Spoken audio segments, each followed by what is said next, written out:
بسم اللہ الرحمن الرحیم۔ آج میں آپ کو ایک مشورہ دینے کے لیے ویڈیو بنا رہا ہوں آل انڈیا کے مسلمانوں کے لیے۔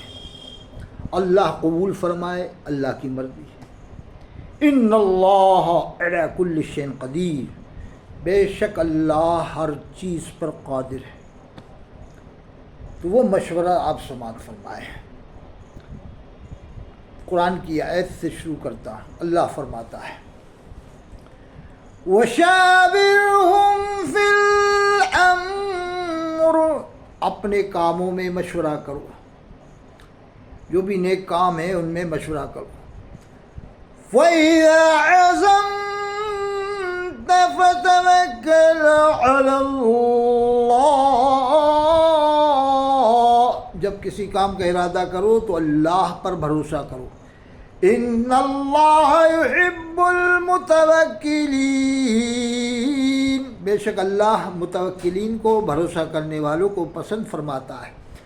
ان ینصرکم اللہ فلا غالب لکم، اگر اللہ تمہاری مدد فرمائے تو تمہارے اوپر کوئی غالب نہیں آئے گا۔ مشورہ تعلیم کے بارے میں ہے۔ قرآن کریم میں اللہ نے فرمایا وَمَا كَانَ الْمُؤْمِنُونَ لِيَنفِرُوا كَافَّةً، کہ مومنوں میں تو سب جا نہیں سکتے علم حاصل کرنے کے لیے۔ اللہ فرماتا ہے مومنوں میں سے لوگ جائیں، مومنوں میں سے لوگ جائیں۔ فَلَوْلَا نَفَرَ مِن كُلِّ فِرْقَةٍ مِّنْهُمْ، ہر فرقے میں سے جائیں۔ اللہ کے رسول کے زمانے میں کوئی فرقہ نہیں تھا، جماعت تھی، صحابہ کرام کی جماعت۔ اب جو ایک ہی حدیث بیان کرتے ہیں کہ اللہ کے رسول نے فرمایا میری امت میں 73 فرقے ہوں گے، 72 جہنم میں جائیں گے، ایک جنت میں۔ تو اب میں ان سے حدیث شریف کا مطلب سمجھنا چاہتا ہوں کہ اللہ کے رسول نے فرمایا میری امت میں 73 فرقے ہوں گے، اس وقت تو کوئی فرقہ نہیں ہے، جماعت ہے، صحابہ کرام کی جماعت ہے۔ اللہ کے رسول نے فرمایا ما انا علیہ واصحابی، جس پر میں میرے صحابہ ہوں گے، وہ اہل سنت والجماعت۔ اللہ کے رسول نے فرمایا میری امت میں 73 فرقے ہوں گے، 72 جہنم میں جائیں گے۔ اب ایک کی وضاحت یہ علماء کریں، کیونکہ حضور نے فرمایا 73 فرقے ہوں گے۔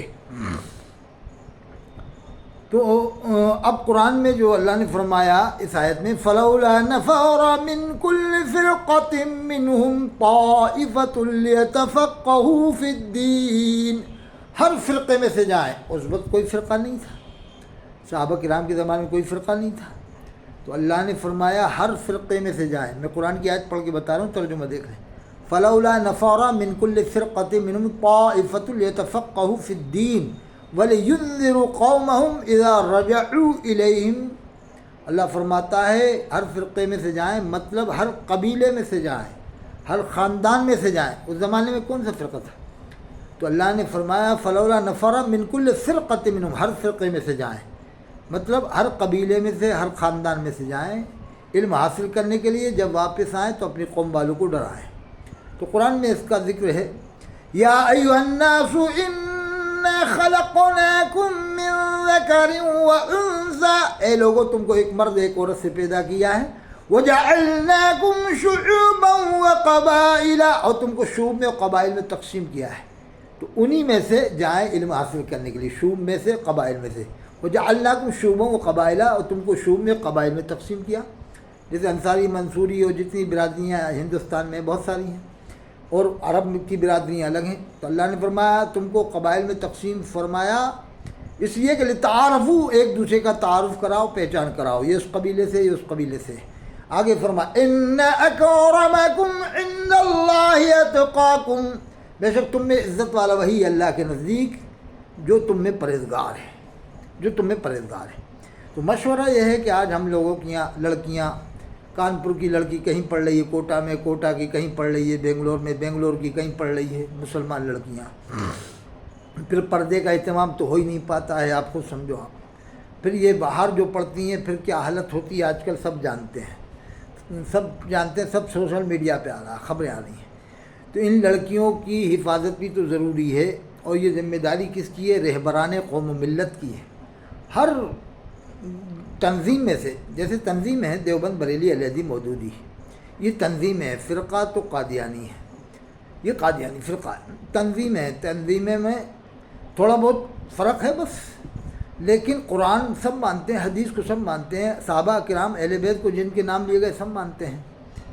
شیعہ ہیں تو وہ بھی اہل بیت کو مانتے ہیں، قرآن کو مانتے ہیں، حدیث کو مانتے ہیں، اللہ کے رسول کو آخری نبی مانتے ہیں۔ ان میں 32 فرقے بڑے پیر صاحب نے لکھا ہے، انہیں تو طالبین پڑھو تو حضرت نے پورے 73 فرقے، پورے فرقوں کا ذکر کر دیا ہے، جتنے بھی فرقے ہوں گے سب کا ذکر کر دیا ہے، انہیں تو طالبین میں آپ پڑھیں۔